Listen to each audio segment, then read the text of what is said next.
Sa unang Pedro, Kapitulo 4, versikulo 6 magsugod tungkol sa unahan. Kay kini mao ang hinungdan ngano nga ang maayong balita giwali hagtod ngadto sa mga patay. Aron nga bisan tuod sila mahinukman diha sa lawas. Ingon sa mga tawo sila mabuhi sa espiritu ingon sa Dios. Apan ang katapusan sa tanang butang nagkahiduol na. Busa magmalinaw kamo sa una-una o batudin ninyo ang maayong panimuot aron kamo managampo. Ug labaw sa tanan, batuni nga mainiton sa kanunay ang inyong gugma sa usag-usa. Sanglit ang gugma magatabon man sa katid-an ka mga sala. Patasanan ninyo ang pag-abi-abi sa usag-usa sa walay pagbagulbol. Sumala sa hiyas nga dadawat sa matag usa. Gamitan ninyo kini alang sa usag-usa.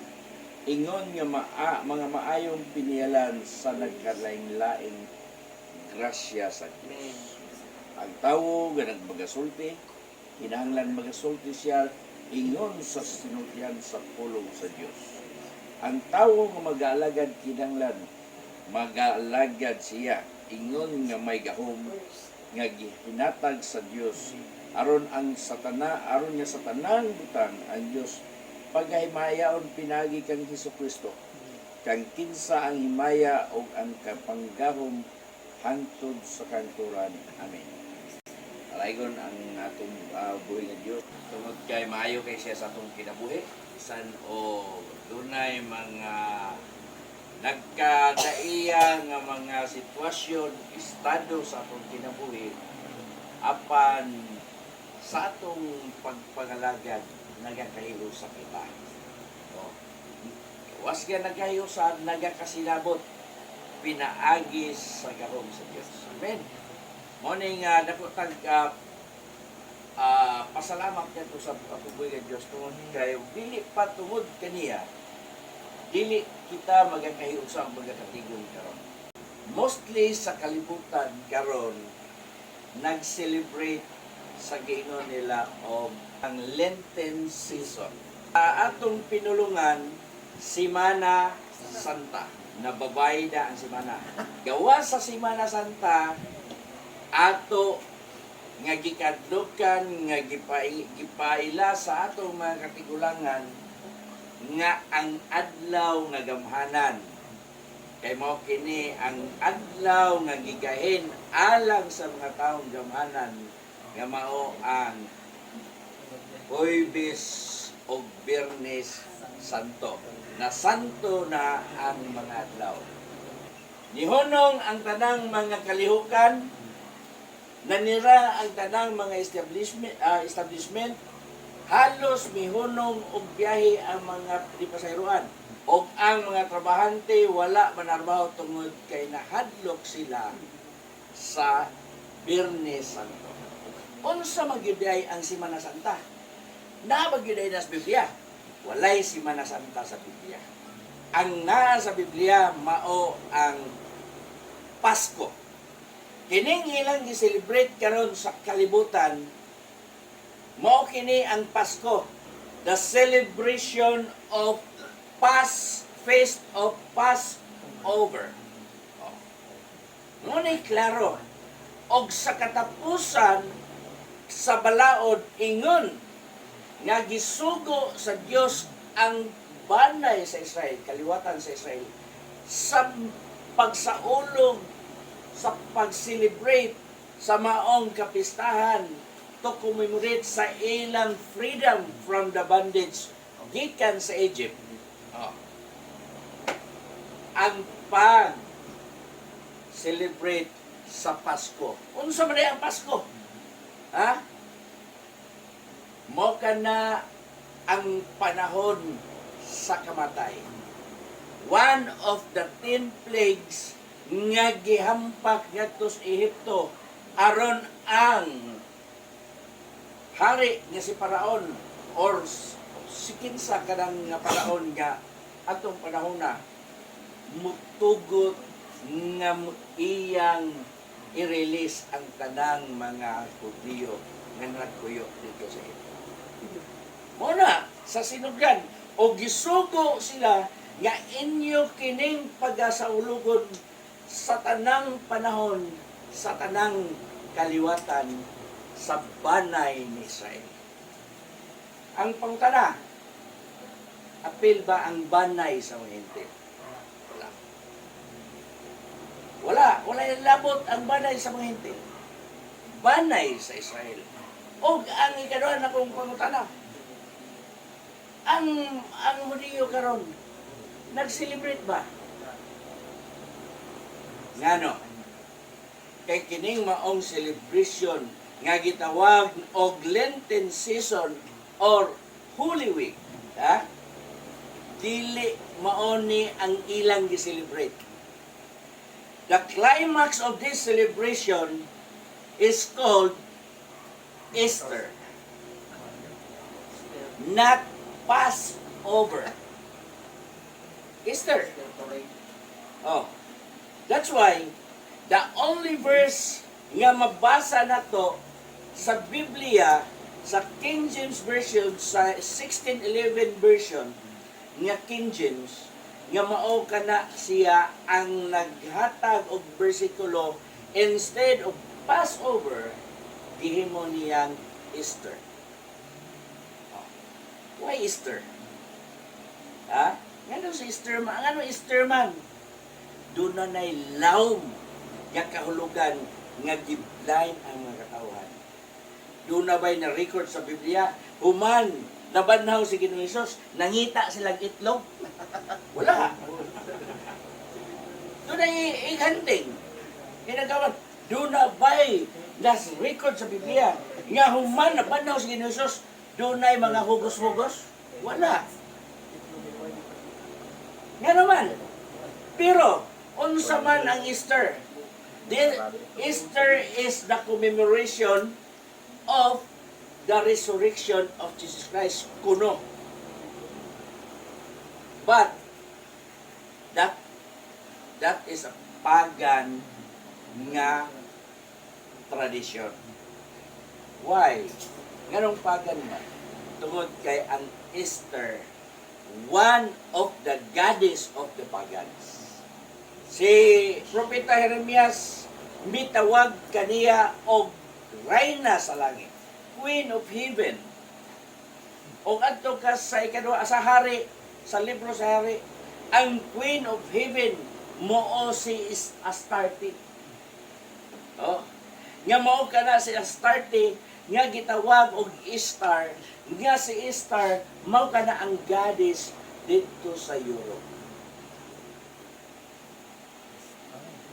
Unsa man si Istar nga pagka-goddess? She was the goddess of sex and love and fertility. Oh? So asa naman ang Lenten season ana? Nga ni climax man na og love, sex and fertility? No. That's why doon ay egg hunting after the mass. Wala sa Biblia. So, kita ni atas sa pagpangalagad sa pagbuking sa kamakura. Oh. Kaysa atong naibaluan, ang katapusang halad inihaw nga nag-celebrate diha sa Pasko, ang halad nga mao si Ginoong Jesucristo. Di commemorate ba? Wala. Wala. Kay gihatagan ang climax mao man ang Easter, not the Passover. Wala. So, karon, unsaon man na sa pag-align sa Biblia? Onya, dili clerical error ang natali dito. Dati term, di lang nakumarelate ang term. Gituyo yun na siya pagbutang para dunay makarga kapaninguhaan sa ilang tradisyon, nga pagan nga tradisyon. Oh. Pero kung adto ka sa Greek word, that is Passover. Paska. Paska gina siya. So, Paska, Greek word Paska, sa English, Passover. So, asa man na mabasa sa Biblia? Diha dili tanan nga Bible translation nga nagsulat ni anang Easter. The only King James version 1611 version. Yan na, nagkunik-kunik na. Pero sa uban ng version, Passover yun siya. Kaya walay laing meaning sa Paska, that is Passover. So, nini mga isoon, ang atong kalibutan na puno sa talinghaga, mystery. Oh. Mystery. Bisan gani sa atong kinabuhi, dunay dakong misteryo niya na. O bisan pausab sa atong tinuuhan, nagaingon sa Apostol Pablo, dako gayod ang tinago sa atong tinuuhan. Nga naman, tungod kay wala man makabaton sa kamatuoran. Oh, nagsunod-sunod nga nagbuhat sumala sa mga di kabilin-bilin sa mga ginikanan. Nga walay kamatuoran diya sa balaan kasulatan. Mo na mga igsoon nga, kini, usahay bitaw, ang mga ubang Kristiyanon, mo sabay pud sa maong kalihukan. Nga si Apostol Pablo nag-ingon daan dito, nga ayaw kamo pagpahiuyon ning panahon na sa kalibutan. Kundili, usbay na ninyo ang inyong salabutan pinaagi sa bangko. Sa inyong kagalingon pinagi sa Bangko sa inyong salabutan. Aron inyong masuta kung unsa ang maayo o ginagpunon o hingpit nga kabubuton sa Dios. Kanang ang gikinahanglan yun na, kanang hingpit nga kabubuton sa Dios. Kay maugid ka na ang angay na to nga atong pagasundol. Amen. Sa ilang tumong, na kay balog, unsa ang ilang motibo nganong ilang gibuhat. Aron ba sa gitawag og sakripisyo sa ilahang kaugalingon nga mapasaylo ang ilang sala? Ha? Aron ba nga ingnon sila nga sila mga Diyos nun nga kinabubuton nga nagpasakit sama ni Ginoong Kristo? Ha? Wala na mauso karon. Enough na si Ginoong Hesus nga nagpasan sa atong mga sala. Oh, kay kun maong paagi nga ang tao mapasaylo sa sala, kitang tanan magpastan sa cross o magpabunal-bunal tao. Di wala man mo bunal kay kita namang tanan saman magsungag. Ha? Dili na mao. Kinahanglan na ay paagi nga angay nato sundon. Dili sa ingon niya na. Ha? Si Ginoong Hesus ra ang halad inihaw nga miluwas o milukat mibayad sa sala. Oh. Mao na nga, mao ingon ni Apostol Pedro nga ang gugma motabon sa kapid-an ka mga sala. Ha? Ito basa nila. Ang gugma motabon sa kapid-an sa mga sala. Wala na mag-mind kung unsa ang imong kahimtang sa imong kinabuhi. Wala na mag-mind kung unsa ka kadautan o unsa ka kabuutan. As long nga wala ka mangalagad sa Dios, as long nga wala ka mangayo kapasayloan sa Dios, pinaagi sa pagbuhat sumala sa hingpit nga kabubuton sa Dios alang sa kapasayloan sa imong sala, dili gyud ka mapasaylo. Pero kung imong tumanon sumala sa hingpit nga kabubuton sa Dios alang sa imong kapasayloan sa imong sala, imo nang mabuhat diha sa kasayon kung di ka magkadugo-dugo, ngano, walay mubunang din. Pinakasimple, nga gihatag nga sumbanan ni Ginoong Oh. Mo ni sa atong kapanahon ng karon, daghan kaayo. Ha? Daghan kaayo nga relihiyon. Sikta nga narehistro sa sect. 40,000 plus. But pasabot, kanang 40,000 plus, dili man nagsibo sa pagsabot sa usa ka bersikulo. Ha? Dili man nagsibo sa pagsabot sa usa ka bersyon sa mga bersikulo. Nga naman, kay kung nagkayusa pa, dili magkabubuo. Ha? Pero usara ang ikinahanglan sa Dios. Ha?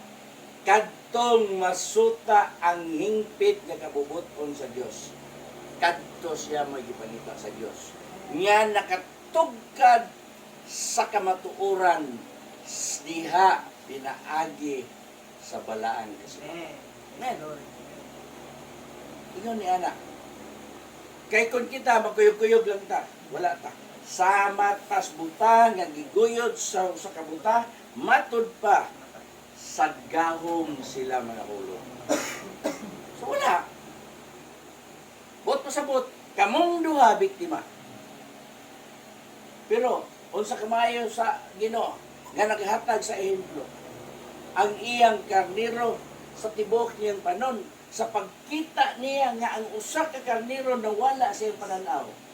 Unsa iyang buhat? Iyang gibiyaan ang usa ka panon, iyang gibalik ang baong usa ka karnero o iyang gitugos. Unsa may buot pasabot? Unsa may mensahe? Ikaw kay lihipkan ka man, oh. Dili ka anay buhian. Uban ka, bugos ka. Ngano, makalangan ka nako. Pinangga ka sa Dios. Buot pasabot. Ingon ni anak na pinangga ang tao sa Dios. Pero kita, usay mentalidad sa tao. Siya ra usa daghanta. Sakdi. Ha? Opposite. Pero wala magmay ng Dios sa panon ang iyang gimay. Ang usa nga naman. Kung sa may bilis sa usa. Dili may mong daghan kung walay usa. Mo count ka into millions, you begin with one. Amen. Oh. Maginay basic nga pagkuan, pamagi. So, kinahanglan nimo ang usa kay aron imong mapadaghan. Og nganong bililon man ang usa tungod kay ang bilis sa usa kakalag. Dili igo ibayad ang kalibutan. Amen. Mao gyud ay pinakadakog bilis sa tanang butang sa kalibutan. Ha? Ubang bilyonaryo, daghang mga kabtangan, but never sila makabayad sa tanang butang sa kalibutan. Doon na sila daghang mga butang. Bisan asang lugar na sila yung mga kabtangan, pero never sila makapalit sa tibok kalibutan. Ha? O ang tibok kalibutan, dili pa enough bayad sa usa ka kalag sa tao. Diba? Sige, piso sa gingon niya na. That's why, kitang tanan, ikinahanglan sa Diyos. Kitang tanan. Oh, wala na magpili og unsay bulok nimo. Unsay level sa imong kinabi. Unsa ka ka-bright ug unsa ka kabulok. Tinuod na. Kitang tanan, pililhon at ubarang sa Diyos. Amen. Nga naman, walay tao gibuhat sama sa dagway sa unggoy. Walay tao gibuhat sama sa dagway sa kabaw. Ang tanang tao gibuhat sama sa dagway sa Diyos. Amen. May nasulat. Mao na ang usa ka rason. Usa ka rason ngano ang tao dililhon ubang Diyos. Kay umao pa pagpamuhat niya sa mga kahiyupan. Nindot ang nakaig mga naon. Naon sa mga sungayan man. Oh. Da? Ornamental kuno ang has sa una. Panghad kuno na siya. Pero kapay nindot sa naong sa has. Kaya og nindot pag naong sa has, ang tao magkakita gas di mudagan. Ba? Nag-represent ng siya demon. Satan. Pero unsa ang tao? Makakita kag na-deform ang naong sa tao, Bisan pag mayon kag lainaha man siya naong dili gid siya dagway dautan, dagway gihayo, dagway gid siya sa tao. Amen. Ngano man kay ang tao gibuhat sama sa dagway. Yun ni anak kabilidong ang tao sa atubangan sa Dios. Pero kung ikaw wala mag-ila sa Dios, bisan pag-unsa ka kagwapo, bisan pag-unsa ka kabagtugan, wala yung kay nahot sa tubangan sa Diyos. Ano man? Kay ngano, ang pinakahugaw sa tubangan sa Diyos ang sala. Kung ang tao usa ka makasasala, umot pay tayo. Umot pay tayo. Hugaw yun at tubangan sa Diyos. Mauna nga, ang matag usa nga nakaila sa Diyos, ang matag usa nga nag-aalagad sa Diyos, bililhon siya alang sa Diyos. Gihit hatagan na siyang madaghang mga titulo sa Diyos. Dili na kamo mga layaw. Oh, dili na kamo sa una gikan mo sa kangit-ngit apan karon gidala na kamo sa katingalahan kahayag gikan sa Diyos. O dili na kamo mga dumulong, kundi kamo membro na, sakop na sa harianong saserdote sa Diyos. Kalaliman ka lang. Royal priesthood. So, mo ni ang atong kinabuhi. Ano, pobre man lagi mo. Ngayon, man na yung mga critics. Pobre man lagi mo. Nanggat kilisod man lagi mo. Ang atong kapobrehon, wala na'y kalabutan sa atong pag-alaga sa Diyos. Gani ang mga dato, nakapobre. Si Hope, dato. Pero napobre. Oh, matud pa na Apostol Pablo, giisip ko ang akong kapildihan, ang akong kagahapon po, pasabot. Hayahay ang iyang kinabuhi. Usa ka pirma niya, usa ka order niya. May tabot. Powerful siya. Pero, o siya, giisip ko nga kapildihan ang akong kagahapon. Nga naman, wala niya isapayan tungod kang Kristo. Amen. Sumuon ni mga igsuon ang atong kinabuhi. Kaya nga no, walay hayahay nga makasulod sa langit. Nasulat sa Biblia nga pagasudlon ang langit sa daghang kasakit. Amen. Daghang kasakit. Karon hayahay ka. Nagmata ni mo ba na napay problema. Oh, nagsulbad sa mong problema, ginawa sa dako, nag-release sa ginawa, lahi na pong problema. Oh, pero, naay Diyos. Patod pa niya, nag-andam na kuglot sa nan, alang niya na. No? Mo gina. Nga naman, tungod kinasayod siya, wala pa nato ipamulong, ang Diyos nasayod na. Oh. Pero ang usa ka kapitan sa kasundaluhan sa Syria, diyon siya, Ginoo, dili ako takos nga magpasilong ilalom sa kuhatok kanimo. Isulti ang pulong. Isulti lang ang pulong ug ang akong binatunan nga maayo. Ni ana kanang baong pagtuo nakapahimong kabagtuhan sa imong pinagtuo. Na ila o unsa ka kamatinud-anon diya sa imong pag-ila sa Diyos. Amen. O diha ni giprove diya Ginoong Hesus nga sa tinuod, wala ako makakitag tawo sama niini sa tibok banay sa Israel. Ingon sa iyang pagsalig. Taliman nga lang. Problema, talimat yun. Nag-expect na siya mamatay. Yan naman, didli ang sakit. Pero, ngayon si Ginoong Hesus, ako aton, ayaw na Ginoo. Siya ang ni-refuse, ayaw na. Kadili ko takos mo pasilong sa ilalom sa akong balay. Di mo. Kay nasayod siya ang tao nga iyang giduol hari. Hari. Ang tao nga iyang giduol Dios. Pero ngano nakayabot man sa una-una? Tungod kay kung wala pa mabot sa una-una, dili siya moingon. Isulti lang ang pulong. Kay nasayod siya kung musulti ang Dios na maayo, instant ang ayuhan. O gi-confirm na sa iyahang duhang kasulugoon. Naitagbo niya. Unsang orasa na ayo, maong taknaa ang pag-ingon ni Ginoong Hesus kaniya. Maliman ka na. Ingon ni Ana ang Diyos ka matinod. Anon siya mga pulong. Praise the Lord. Muna nga, sa panahon, nga muhatag tag kadaugan, may kag tinuod gid ay ang Dios di gid ay bakakon. Kano sa darahimong bakakon ang Dios? Nga ang bakakon nga Dios, bao man ang yawa. Oh, kay siya man ang Dios ning kalibutan na, bao man siya ang amahan sa tanan mga bata.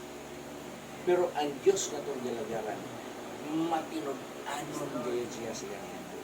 O na mga igsoon nga, bisan og dako tag problema, smile lagi ako. Praise the Lord. Amen. Amen. Ang mga tao nga dagkong problema maghiko. Ang mga tao nga dagkong problema manghasa. Ang mga tao nga dagkong problema mubuhat og krimen. Pero ang mga taong matarong kung dunay problema, napiko ang tuhod, gibayaw ang gamot, gisangpit nila. Praise the Lord. Amen. Dako kay kalainan. Walay daotan nga naitabo, kung dili ang Diyos mo ilagsan. Ha? Muna na ang Diyos. Instant. Sa panahon nga si Moses, niabot ang iyang panahon nga lisang ng mga tao, kaya na nagbukod ang mga sundalo ni Paraon kanila. Unsa ang naitabo? Unsa ang naitabo? Iyang surrender ang iyang kamot. Surrender. Unsa gibuhat sa Dios?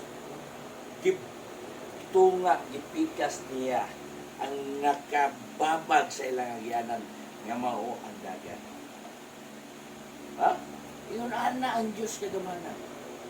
Mao na nga ang ingon na sa Pablo, God will make a way.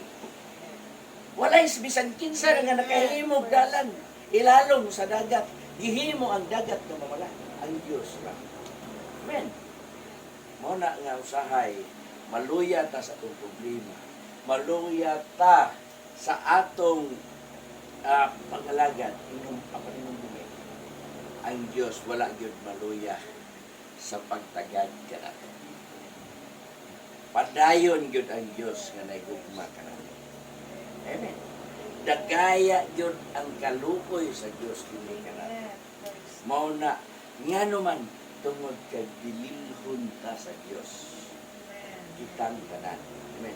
Nalaygon ang iyang pulong mga iso. Salamat kayo sa Ginoo nga ang mensahe niya iyang ipabot kanato nga siya maayo gayon nga nagapamuhat kanato. Out of billions sa tibok kalibutan, pila lang ta nga nagahimo niini nga ang Dios atong mapasidunggan og pero ona nga bulahan ta nga naatan nakatuod ta sa kamatuoran nga nagkinabuhi o nag-alagad ta sa Dios sibo sa kamatuoran. So salamat sa Ginoo.